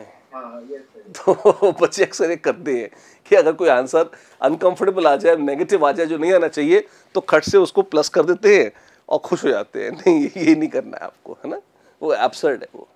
ठीक है, got the point. Option number 2 एक बार please. Option number 1। Option number 1 1 से देखो, MgCO3 कब बनता है? MgCO3 पहली बात तो हमने ऐड तो किया नहीं है। MgCO3 बनता कब? MgCO3 तब बनता जब फर्स्ट रिएक्शन बैकवर्ड जाता। फर्स्ट रिएक्शन बैकवर्ड कब जाता? जब partial pressure of CO2 more than 3 atmosphere होता। पर अपने यहां तो लिमिटिंग प्रेशर, जब पूरा कलेजा चीर दिया, जान दे दी, 100% डिकम्पोज कर गया Mgc2O4, तो भी CO2 कितनी है? 1 एटमॉस्फेयर। वो बढ़े 1 एटमॉस्फेयर से, अगर 2 हो सकता, 3 हो सकता, 3 तक तो गाड़ी स्टार्ट ही नहीं होगी किसकी, रिएक्शन 1 की। रिएक्शन 1 तो बेरियम वाले केस में बैकवर्ड गया था, क्योंकि नीचे से जो CO2 बेरियम वाला, अगर पिछला क्वेश्चन अगर तुम्हें याद हो तो उसमें क्या था, यहां से 1 आ रही थी और यहां 0.6 था। हाँ तो समझ गया। तो वो बैकवर्ड, यहां पे तो ये कम था इधर वाले से, यहां पे इक्विलिब्रियम प्रेशर 2 आ रहा है और ये 3 है। ये जानबूझ के षड्यंत्र पूर्वक दिया हुआ है और तुम इस पॉइंट को नोटिस कर सको इसलिए साथ में दिया हुआ है, ठीक है ना। तो दो अलग अलग केसेस हैं ये। तो अब ये वाला बैकवर्ड जा रहा था, ये नहीं जाएगा बैकवर्ड, इसको जरूरत नहीं है, उसके लिए संभव ही नहीं है। You got the point? आगे बढ़ जाए। Yes sir. बहुत अच्छा। क्वेश्चन नंबर 2, इसमें आंसर्स में करेक्शन है शायद। आंसर 2, 3, 4 दे रखा है इसका, it should be 2 and 4 only.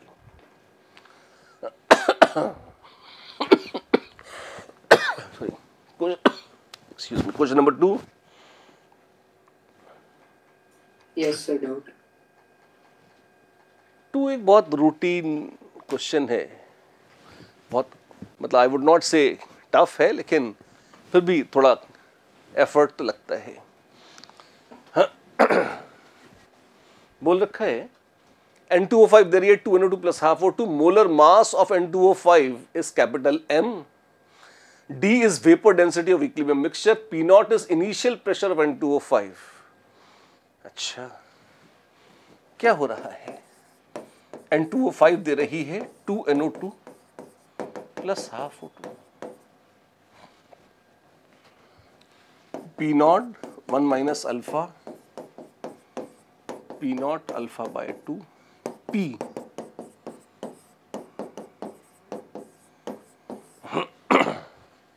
देख रहे हैं, हमने एक डेरिवेशन करना भी सीखा है जिसमें हम एम एवरेज निकाल लेते हैं। M average is called a molar mass of N2O5 divided by 1 plus delta in gas 3/2 alpha. 3/2 alpha। इसमें दिक्कत है? should I rederive it and show you? No sir. ठीक है। अब vapor density of equilibrium mixture, this is m average of equilibrium mixture, ये आ गया, ठीक है ना। अच्छा, फिर ऑप्शंस देखें, इक्विलिब्रियम प्रेशर और डिग्री ऑफ डिसोसिएशन, इस तरह की चर्चाएं हैं।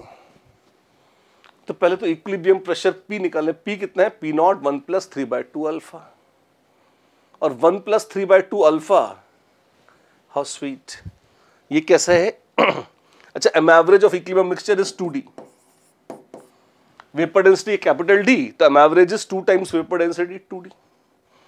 तो यहां से आप देखो क्या जाएगा, 1 + 3/2 alpha is M/2D।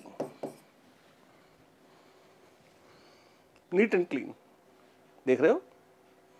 Yes, sir. Should I explain something again? No, sir.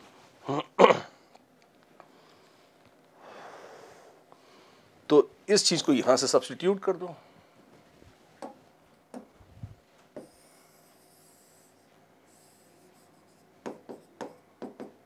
P not into M upon 2D। Oh my God, ये तो आ गया। हाँ, तो ये सही है और ये नहीं है, तो 1 सही है और 2 आउट हो गया। 2 ऑप्शन हमने देख लिए। थर्ड पर आते हैं। Alpha can be expressed as this. ये तो इसी को रीअरेंज कर दो। डिग्री ऑफ डिसोसिएशन अल्फा क्या है? m upon 2D -1 into 2/3। रक्षा कर प्रभु, कितना जाएगा? अल्फा में नीचे d की तो चर्चा ही सही। This is m minus 2D upon 3D, ऐसा आ जाएगा। वाह, 2D 3D। इसी को सॉल्व किया है, सिंपल सस्ती अलजेब्रा। देखिए कुछ खास नहीं है। तो क्या वो मैच हो रहा है? Not really. और वैसे अगर आप गौर करें तो अल्फा डायमेंशनलेस है। आप देखेंगे पी नॉट प्रेशर की यूनिट्स में तो नहीं ही आएगी। Do you see that? Yes, sir. तो वैसे ही फालतू ऑप्शन है 3। और 4, increase in temperature will lower the magnitude of D. Temperature बढ़ाएंगे, देखिए डिसोसिएशन हो रहा है। डिसोसिएशन लार्जली एंडोथर्मिक की होता है मोस्टली, है ना। तो हीट करेंगे तो और डिसोसिएट होगी, और डिसोसिएट होगी तो number of moles of gas बढ़ेंगे। टोटल मास उतना ही है, ठीक है ना। तो अब एम एवरेज क्या है? M average is 2D, which is, इसमें देखिए अल्फा डिनोमिनेटर में है। जैसे जैसे अल्फा बढ़ेगी, जैसे जैसे फॉरवर्ड जाएगा अल्फा बढ़ेगी, जैसे जैसे अल्फा बढ़ेगी एम एवरेज कम होगा। देख सकते हैं। तो हीट किया, N25 डिसोसिएट करी, ज्यादा डिसोसिएट करी, अल्फा बढ़ गई, एम एवरेज कम हो गया तो डी कम हो गई। तो ये तो बात ठीक बोल रहे हैं। Increase in temperature will lower the magnitude of D, सच है। तो 1 and 4 are correct. Yes, sir. ठीक है ना। और आप देख सकते हैं this was relatively more systematic and fairly easy question, scorable. सबसे सस्ता तो ये था। ऑप्शन 4 को कैसे सॉल्व करना होता है, k1 + k2, ये समझ नहीं आया। बाकी तो आंसर सही है मेरा। कुछ नहीं करना, बकवास है वो। पहली बात तो आप डायमेंशनल एनालिसिस से देख लो ना। K1 देखो, आप अगर कोई रॉन्ग ऑप्शन है कहो इसको कैसे प्रूव करेंगे, तो पहली बात तो आप नहीं सर, नहीं मतलब अगर ऐसे पूछा है, अगर वो करेक्ट हो तो उसका मैं एक बार हाँ कंफर्म कर रहा था। ठीक है। तो उसको एक तरीका ऐसा है, आप देखो K1 की यूनिट्स क्या है। K1 इज डायमेंशनलेस, K2 कैसा है, ये भी नो यूनिट्स। अच्छा K3 की भी, अरे ये तो बड़ा प्यारा है, कोई यूनिट्स ही नहीं है किसी की, ठीक है। तो पहले तो मेरा गेस था कि डायमेंशनल से देख लो, पर अगर सारी डायमेंशनलेस हैं, अच्छा ये तो बहुत ही स्ट्रेट फॉरवर्ड है। N2O2 से NO वही घुमा फिरा कर तो हो रहा है। NO के ही 4 रूप हैं। ये सेम ही रिएक्शन को 4 बार उलट पलट के कहा गया है। कॉन्स्टेंट्स को जोड़ने की तो कोई सेंस है नहीं। अगर रिएक्शंस जोड़ोगे तो कॉन्स्टेंट्स मल्टीप्लाई हो जाते हैं, इतना पता है हमें। और अगर वो मल्टीप्लाई होकर ऑप्शंस आपको दे रहे हैं तो उनको ऐड करके तो वो नहीं ही देंगे। और चाहो तो ऑब्वियस है, तो ऑपरेशंस तो डायरेक्ट ही है इसके केमिकल इक्विलिब्रियम के। Yes, excuse me sir. हाँ बोलिए sir, can you please verify second option one सही है या वो गलत है? मेरे को सर वो गलत है। मैं चेक कर लेता हूँ एक बार। Yes sir. रूट K1, अच्छा एक बार पढ़ भी लेते हैं। फर्स्ट और सेकंड में क्या संबंध है? फर्स्ट को 2 से डिवाइड कर दो तो सेकंड आ रही है, तो K2 is simply root of K1। और K3 कैसा है बाबू? K3 is just reverse of K1, 1/K1। And K4 कैसा है, that is reverse of 2, 1 upon K2 which is 1 upon ऐसा। समझ गया सर, कहाँ गलती थी सर, समझ गया। ठीक है ना, थैंक यू सर। मतलब ये तो मैंने इसलिए दे दिया था बस कि चलो एटलीस्ट एक क्वेश्चन तो सही हो जाए यार, है ना, मोर देन वन करेक्ट पे अपन नील बटा सन्नाटा पे ना आए। पर सर वो सीरी मिस्टेक ही थी, छोटी सी गलती थी सर। ठीक है। So actually इस पेपर के MMCQ comparatively easier थे, integers were slightly more challenging last paper. अच्छी बात है, that's a very good thing, है ना। Consider the reaction this plus this giving you this. Under what conditions shift is under undeterminable या indeterminable? Question number 4. Yes sir, doubt. Yes, sir. ये अन नहीं इन होगा, है ना, ग्रामर ठीक कर लो और दूसरों को फर्क नहीं पड़ता बच्चों को, बट स्टिल, है ना। Should I discuss this? Yes sir. हाँ, addition of O2 and decrease. अच्छा, ली शतलीय प्रिंसिपल से हम बड़ा ड्रामा करते हैं। क्या ड्रामा करते हैं कि हम कोशिश कर सकते हैं बताने की कि रिएक्शन फॉरवर्ड शिफ्ट होगा या बैकवर्ड शिफ्ट होगा, पर अगर दो ऐसे काम करे जाएं जिसमें इक्विलिब्रियम सेम दिशा में पुश हो जाए तब तो हम बड़े कॉन्फिडेंस से बोल देंगे। जैसे मान लीजिए अगर आप इसमें O2 ऐड करें, O2 ऐड करेंगे तो फॉरवर्ड जाएगा या बैकवर्ड जाएगा, बोलो। फॉरवर्ड जाएगा, उसे कंज्यूम करना है। हाँ, O2 आपने रिएक्टेंट ऐड कर दिया तो फॉरवर्ड जाएगा, तो बहुत सरल है, तो इससे तो फॉरवर्ड जाएगा।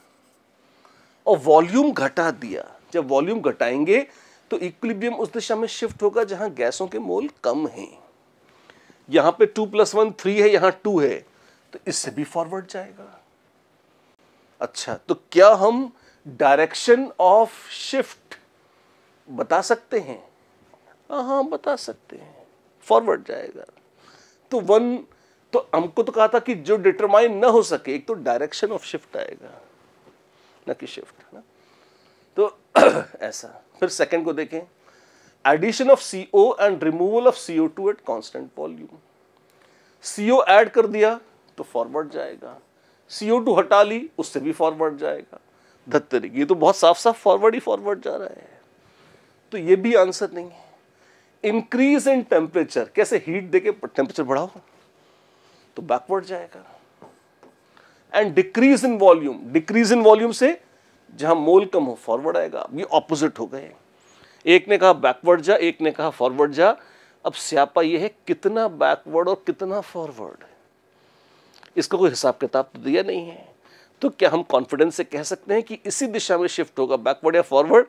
नहीं, वो इनडिटर्मिनेबल है, हम उसको डिटरमाइन नहीं कर सकते। तो 3 एक आंसर हो गया। CO ऐड कर दी, CO ऐड करने से फॉरवर्ड हो गया, और टेम्परेचर बढ़ा दिया और तेरी तो बैकवर्ड चला गया। तो जब ऑपोजिट दिशाओं में जा रहा है तो फिर हम कह देंगे अब हिसाब नहीं बैठेगा। अब ये कॉन्फिडेंस से नहीं कह सकते कि नेट रिएक्शन कैसा होगा, तो ये भी एक आंसर है। इनडिटर्मिनेबल पूछा है तो ये आंसर हो जाएगा। Yes sir. Is it sensible? अच्छी बात है। Question number 5, 6। Option number 4. So option हाँ, बोलो कौन सा? option 3. Option 3. If NO2 and N2O4 are mixed at 400 Kelvin at partial pressure of 20 bar and 2 bars respectively, more equilibrium constant दिया हुआ, Q निकाल लो। Q कितना है? रिएक्शन क्या है? मान लो रिएक्शन है, फॉर द रिएक्शन ये want of equation and वो minus RTLN की वाला। हाँ, रिएक्शन इज सर गिवन था क्वेश्चन में रिएक्शन गिवन था ना, करेक्शन करके दिया था, क्योंकि ये तो मुझे दिख रहा है कि वो जो मेरे पास कच्ची शीट थी जिसमें मैंने करेक्शन करे थे वो बगैर करेक्शंस के ही दिख रहा है मुझे। N2O4 giving you 2NO2, but paper तक जाते जाते करेक्ट हो गया। ठीक है, यही रिएक्शन है, N2O4 टकाटक 2NO2। Yes sir. अब बोला है इसका K दे रखा है 50 और एक, अच्छा नहीं, एट 400 केल्विन और 400 केल्विन का थे। तो Q कितना होगा? NO2 है 20 और N2O4 है 2, तो NO2 है 20, तो 20 बार का स्क्वायर अपॉन 2 बार, ये हो जाएगा 200 atmosphere bar, 200 bar. This is definitely more than Kc या Kp। Kp कितना है? 50। तो Qp ज्यादा है तो वो कम होने की कोशिश करेगा, वो बैकवर्ड जाएगा। जब वो बैकवर्ड जाएगा तो मोर N2O4 will be form. Yes, backward जाने से मोर N2O4 विल बी फॉर्म। तो ये सही है। ठीक है सर, ठीक है, थोड़ा गलत इंटरप्रेट कर लिया था। राइट, ठीक है। तो वैसे अगर आप देखें तो मोर देन वन करेक्ट, ये भी एवरेज सही था। मतलब एवरेज में भी सोचना पड़ रहा था। बुरा ये है कि सोचना पड़ रहा था, पर अच्छा ही यही है कि सोचना पड़ रहा था, इसलिए तो दिए थे, है ना। पर ये थोड़ा बहुत सोच के 4, ये तो बहुत ही आसान था। 3 और ये भी बहुत रूटीन था। इसमें अच्छा तो खाली ये था जिसमें दिमाग लग रहा था। कौन सा? पहला वाला। पर उसको क्या किया, सबसे पहले पूछ कर एक बार दिमाग खराब कर दिया, है ना। अच्छा, यही नहीं, इसके पहले भी यही सिस्टम आया था। तो जब 2 बार तमाचे पड़ गए तो आपके एक बार तो होश उड़ गए, आप डगमगाने लगे। और फिर उसके बाद आसान क्वेश्चंस भी दिए, तो हो सकता है कि अगर इनको पहले दे देता मैं और टफ वाले बाद में देता तो ये आसान वाले आप सही कर लेते। लेकिन एक बार आप जब गड़बड़ा गए तो फिर उसके बाद गलतियां होती चली जाती हैं। जेई इस टेक्निक का बहुत यूज़ करता है। जेई के सारे क्वेश्चन टफ नहीं होते, लेकिन वो पहले बदतमीजी कर देता है, और जो लोग अंत से चालू करें तो अंत में भी कर देता है। तो वो आपको थोड़ा सा सिलेक्शन की सेंस अगर है क्या, कि यहाँ पे मतलब कुछ छांट के बहुत तेजी से समय नष्ट करे बगैर थोड़े इजी क्वेश्चन पिक करके हम पहले से हटा दें जल्दी जल्दी, अगर आप ये सिलेक्शन कर पाते हो तो आप देखोगे कि आपका परफॉर्मेंस रिलेटिवली काफ़ी अच्छा आएगा। अदरवाइज 2-3 टफ क्वेश्चंस के बाद अगर एक इजी क्वेश्चन भी आ जाता है तो क्या आप, चूंकि आप हैरान हो चुके हो, हड़बड़ा चुके हो, तो उसके गलत होने की प्रोबेबिलिटी बढ़ जाती है। इस एस्पेक्ट को थोड़ा आजमाना कि इसमें अपने प्रैक्टिस टेस्ट में। लो बाबू, इंटीजर आंसर आ गए। 1, 2, 1। ये सारे मुझसे बोर्ड पे कराने का मन मना कराए हो। आयोडीन मॉलिक्यूल्स रिएक्ट रिवर्सिबली, ठीक है। इफ अ सॉल्यूशन, एक इक्विलिब्रियम दे रखा है, if the solution with concentration of I2 and I minus both equal to फलाना before reaction gives iodine इतना। अच्छा, तो आपके पास I2 और I minus पहले इतने थे, रिएक्शन है I2 प्लस I minus देता है I3 माइनस। 1 मिलीमोलर था और ये नहीं था, ये x किया, ये x किया, तो ये x बन गया। इक्विलिब्रियम पे क्या हो गया? 1 माइनस x,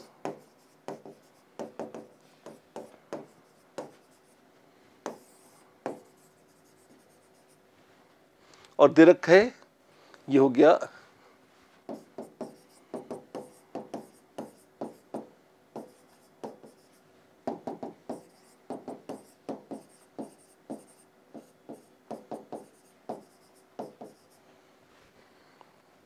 देख रही। What is the equilibrium constant? लो कर लो बात। Kc कितना हो जाएगा? I3 minus which is x 1/3 millimolar upon ये कितना है 2/3।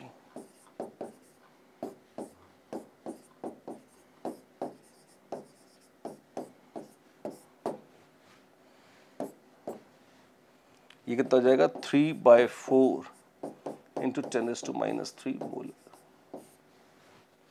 मिली को 10⁻³ रखिए, 3000/4 750 पर molar. This will be the equilibrium constant.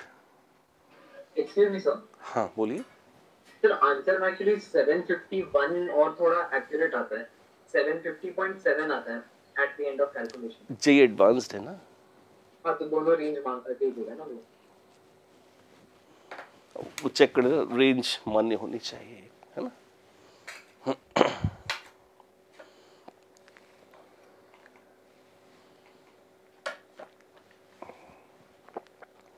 gaseous COF2 pass blah blah blah. Second कराना है आपको? Yes sir yes. 1 करा लिया तो सारे करोगे, 1 तो सबसे आसान था। तो एक तो क्या है, कई बार लोगों को जब कुछ अनयूजुअल आ जाता है, आपको आदत किसकी है, केमिकल में PCl5 NO2 5-7 आइटम आपने प्रैक्टिस करे हुए हैं, तो जैसे ही कोई नए केमिकल दिखते हैं सबसे पहला तो ये होता है कि लोग हड़बड़ा जाते हैं। पर देखें क्या है, COF2 दे रही है CO2 और CF4, अच्छी बात है। COF2 से शुरू किया और इक्विलिब्रियम प्रेशर है 10 एटमॉस्फेयर दे रखा है, मेंटेन दैट। तो ये सिस्टम किस पर है, ये वॉल्यूम नहीं, ये प्रेशर कांस्टेंट पे चल रहा है, ध्यान दीजिए। और वैसे कोई बहुत बड़ी बात नहीं है, क्योंकि 2 के 2 डेल्टा एन गैस 0 है, तो डेल्टा एन गैस 0 है तो it really doesn't matter, pressure volume सब कुछ ही कांस्टेंट है ऑटोमेटिक।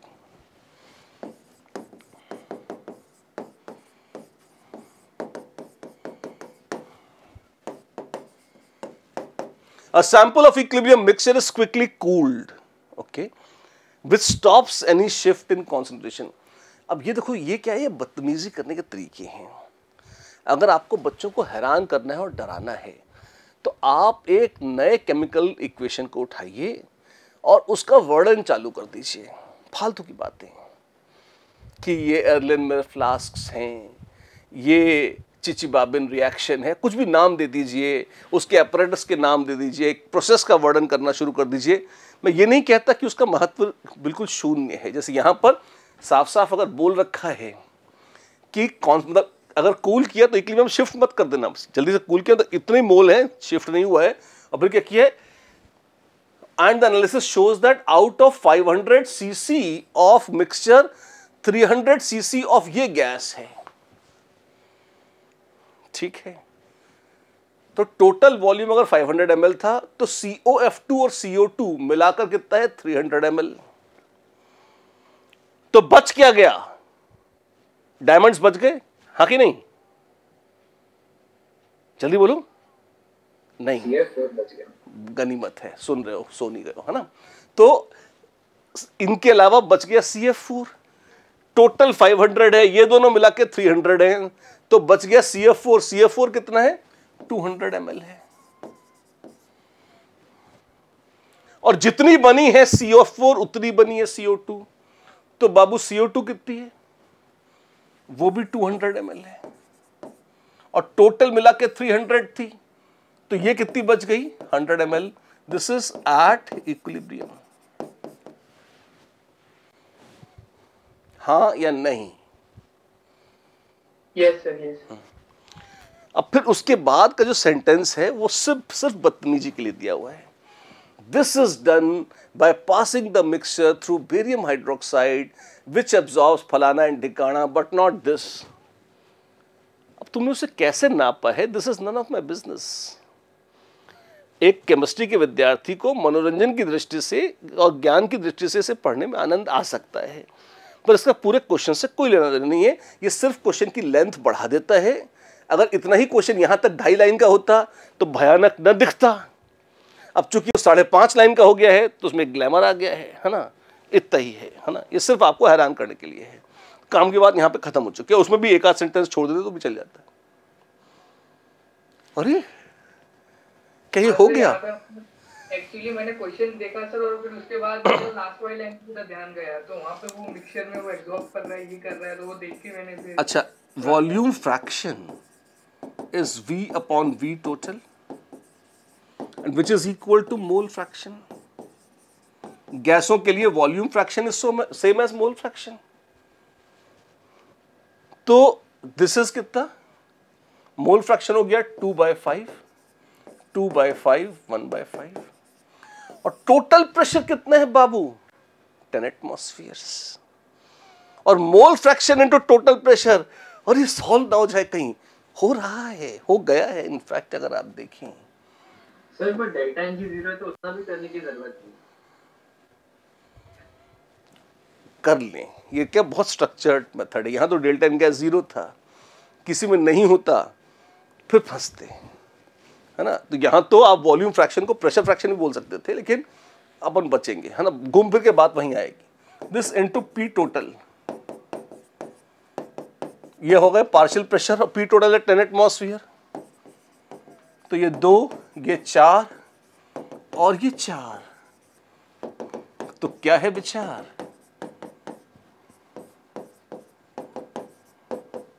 ये लो कर लो बात। के भी कितना आ गया? 4।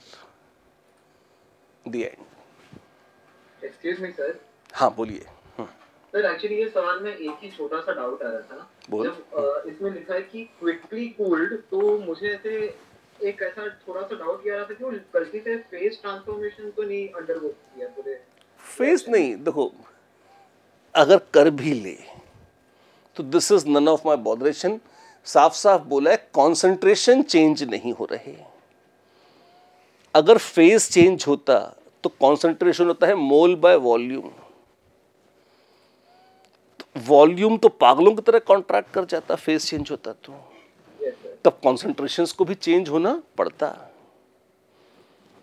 तो कुछ नहीं हो रहा है ऐसा। हम ऐसे अगर हो भी जाए तो कंसंट्रेशन तो सेम ही है ना, तो क्यों अपने को दुखी होने का कोई कारण नहीं है। ठीक है ना। हाँ, कितने सही किया। क्वेश्चन टफ नहीं था, लेकिन फिर भी नए प्रोफाइल का था तो अच्छा तो था।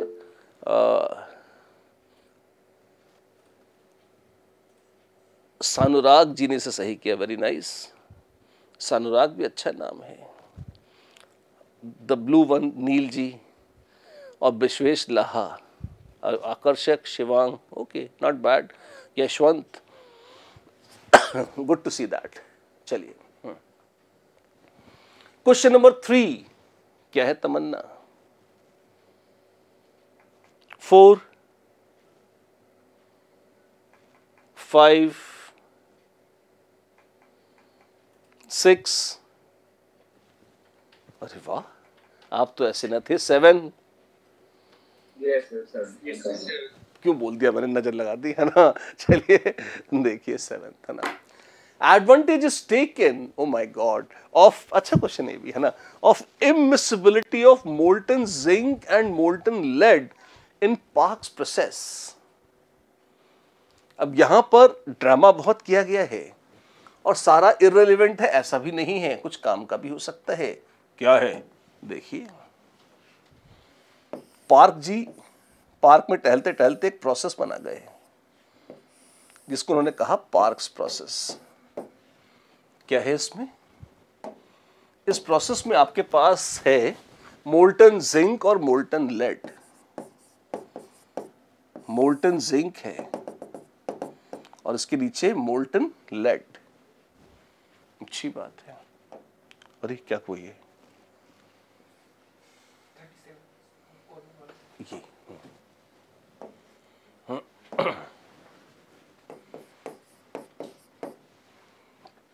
105 लीटर लेड है और 21 लीटर्स जिंक है।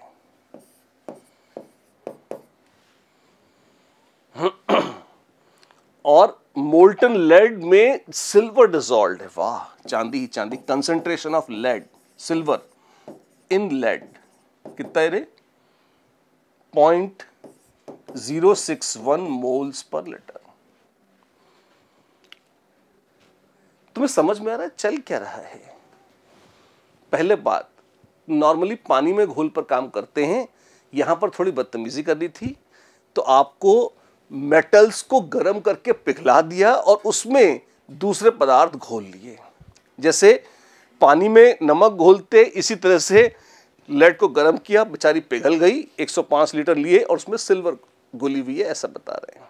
ठीक है, इतना हो जाता तो भी ठीक था, पर शरारत आगे भी करनी थी। तो क्या किया? तो कहा कि ये तो है, अब इसके ऊपर हमने मोल्टन जिंक डाल दिया। अब मोल्टन जिंक और मोल्टन लेड आपस में वैसे ही नहीं मिलते जैसे पानी और सरसों का तेल नहीं मिलते, तैरते रहेंगे एक के ऊपर एक। ठीक है, यहां तक क्वेश्चन में समझाया है और फिर आगे भी कहा है, although the actual mode of extraction is quite complex. फालतू बात, हमें क्या मतलब कॉम्प्लेक्स है नहीं है, अपने दिमाग में रखो, खाली वर्ड काउंट ऐड करके दिमाग खराब कर रहे हो। Assume that equilibrium concentration of silver in molten zinc. अच्छा, अभी तक तो लेड में थी सिल्वर, अब जिंक में कहां से आ गई? तो अपेरेंटली ऐसा होता है कि अगर ये जिंक और सिल्वर दोनों काम कर, सॉरी जिंक और लेड काम कर रहे हैं सॉल्वेंट्स का, जैसे पानी है और तेल है, और मान लीजिए उसमें आप आयोडीन डाल दें, तो आयोडीन पानी में भी घुल सकती है और ऑयल में भी, और उसका आपस में एक इक्विलिब्रियम स्टैब्लिश हो जाएगा कि कुछ पानी में घुली हुई है, कुछ ऑयल में। ऐसे ही कुछ सिल्वर ऐसी है, कुछ सिल्वर ऐसी है जो जिंक में भी चली जाती है। अच्छा, और ये बोला है कि concentration of silver in zinc eight equilibrium, this is कितना 300 टाइम्स। तो सिल्वर को जिंक में जाकर 300 टाइम्स ज्यादा मजा आता है लेड की बजाय। डी ब्लॉक भाई भाई ऐसे करके, ठीक है। What mass of silver remains in lead at equilibrium? Not very difficult to see. अभी तक मैंने क्या किया है, सिर्फ जो क्वेश्चन लिखा है उसी को यहाँ मैथ्स में लिख लिया और कुछ नहीं किया है। मैंने कुछ सॉल्व नहीं किया, मैंने खाली क्वेश्चन को समझा है कि क्वेश्चन में बोल क्या रहे हैं। यहां तक क्वेश्चन का स्टेटमेंट समझ में आ गया क्या आपके? Should I explain the statement again? Yeah, you understand what is going on. If you understand, तो फिर तो ये मुश्किल नहीं है। अब कंसंट्रेशन क्या होता है बाबू? Moles, this is equal to moles of Ag in zinc divided by volume of zinc. Volume of zinc is 21 liters divided by moles of silver in lead divided by volume of lead, which is 105 litre.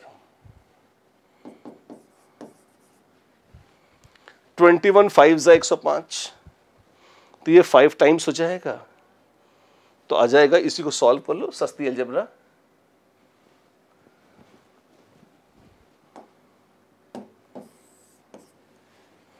तो आ जाएगा moles of silver in zinc divided by moles of silver in lead. This is finally at equilibrium, this is equal to 300 by 5 which is 60।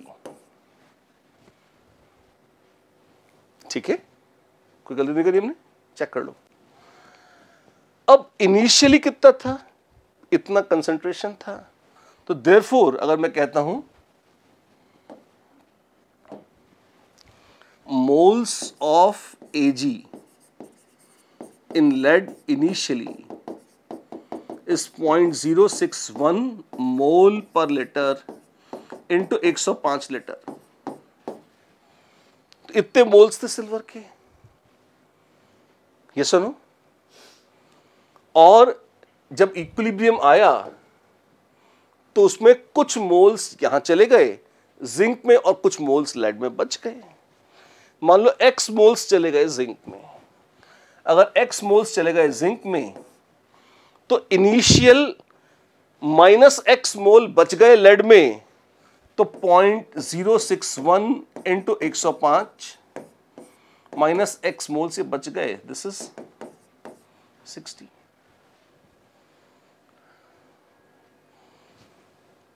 ठीक बोल रहे हैं? Step फिर से बता दो। हाँ, एक अगला पेज ले ले, मुझे जगह चाहिए लिखने के लिए, है ना। मैं कह रहा था, आप इस इक्विलिब्रियम को ऐसे देखिए कि मेरे पास है Ag in lead, Ag in zinc. ठीक, इनिशियली मेरे पास थे 0.061 इंटू 105 मोल्स, जिंक में कुछ नहीं था। चेंज आया, यहां से x मोल निकले, यहां x मोल चले गए, तो एट इक्विलिब्रियम फाइनली, मैं मल्टीप्लाई नहीं कर रहा हूं आलस के कारण,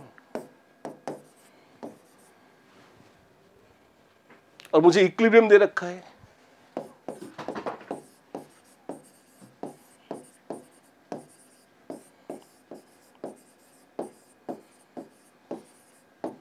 पिछले पेज पे था ये 300 है। फिर मैंने वॉल्यूम्स रखे, मोल्स, दिस इंप्लाइज, ये मैं लास्ट पेज में सॉल्व किया हुआ है, मोल्स ऑफ Ag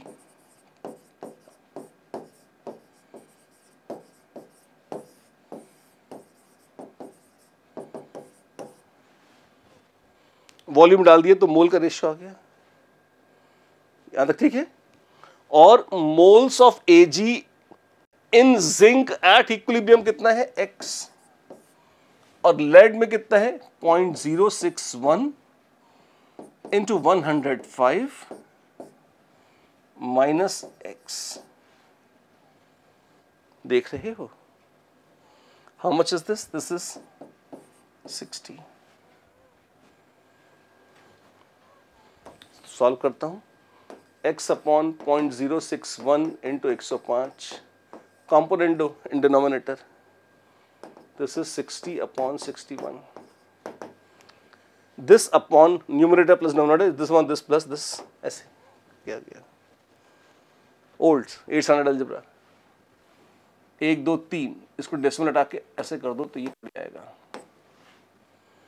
तो आएगा therefore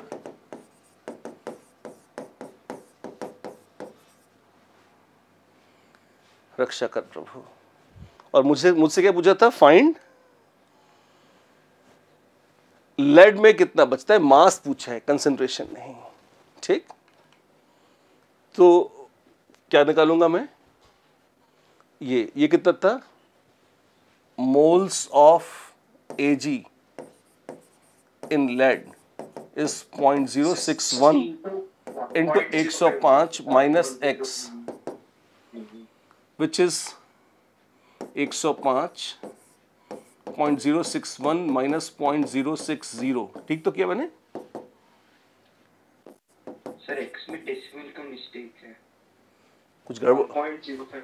कैलकुलेशन चेक कर लो, हो सकता है मैंने कहीं कुछ ऊपर नीचे कर दिया हो, है ना।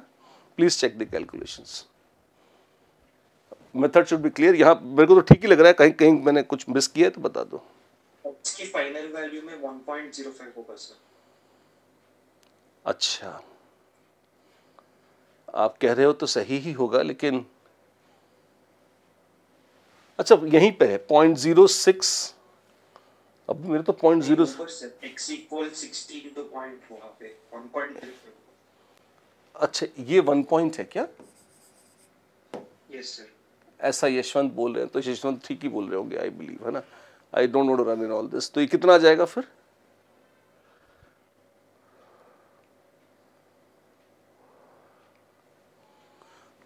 You get this, है ना, जो भी, I don't want to just shift decimals and make errors here and there, but we are through with the chemistry part of it, only the low level algebra remains, that also 7वीं 8वीं class की है ना।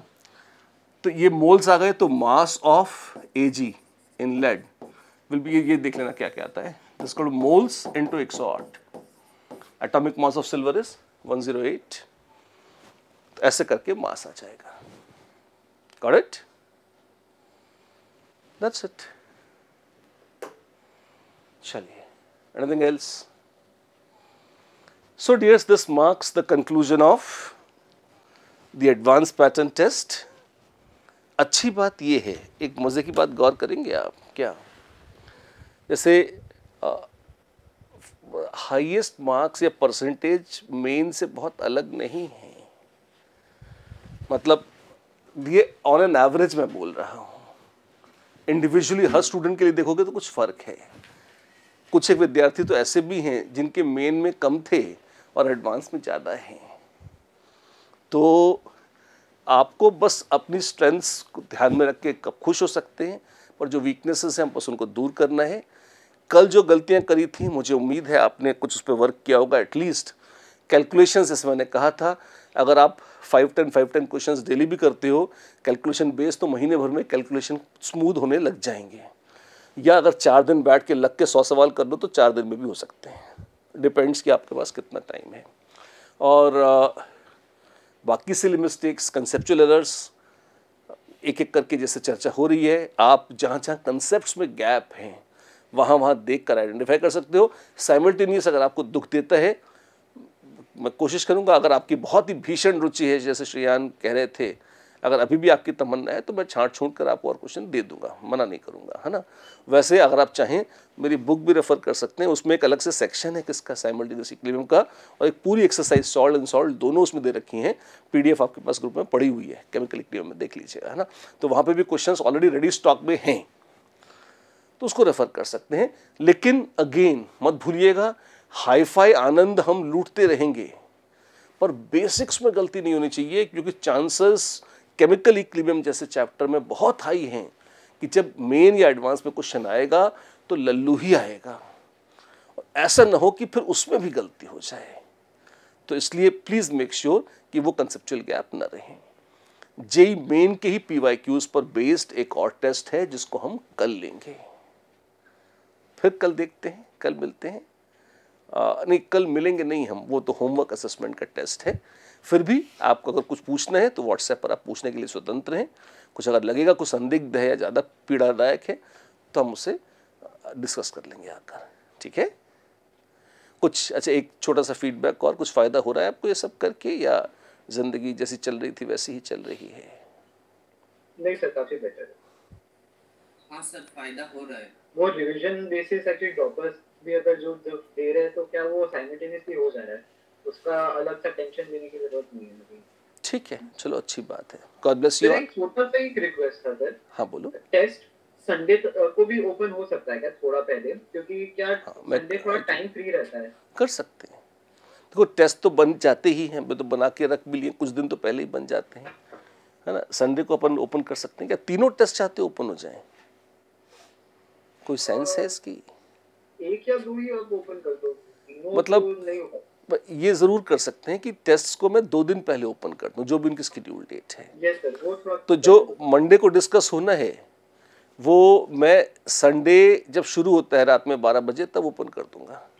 तो पूरे Sunday आप दे सकते हो, यानी कि सैटरडे नाइट अगर आप निशाचर है और देर तक जगते हैं तो सैटरडे की रात्रि काल में ही, क्योंकि कुछ लोगों की तो सुबह ही रात में भी 1 बजे होती है ना, तो वो उपलब्ध हो जाएगा उस समय, है ना। और फिर अगर आप आगे बढ़ेंगे तो पूरा संडे और मंडे की मॉर्निंग तो रहेगा। इतना पर्याप्त है? Yes sir. ऐसे वो ऑलरेडी कर दिया है मेरे ख्याल से, हमने वो ऑलरेडी कर दिया है। लास्ट टाइम एक्चुअली संडे रात को ओपन हो गया था। वो पहला था ना? यस सर, वो पहला था। ठीक है ना, तो उसको वो देखते समझते हुए हमारी टीम ने भी रिकमेंड किया था कि थोड़ा इसको 24 आवर्स और प्रिपोन कर देते हैं, ताकि अपने शेड्यूल के हिसाब से आपके पास फ्लेक्सिबिलिटी आ जाए और आपसे अटेम्प्ट कर सकें। ठीक, चलो, ऑल द बेस्ट।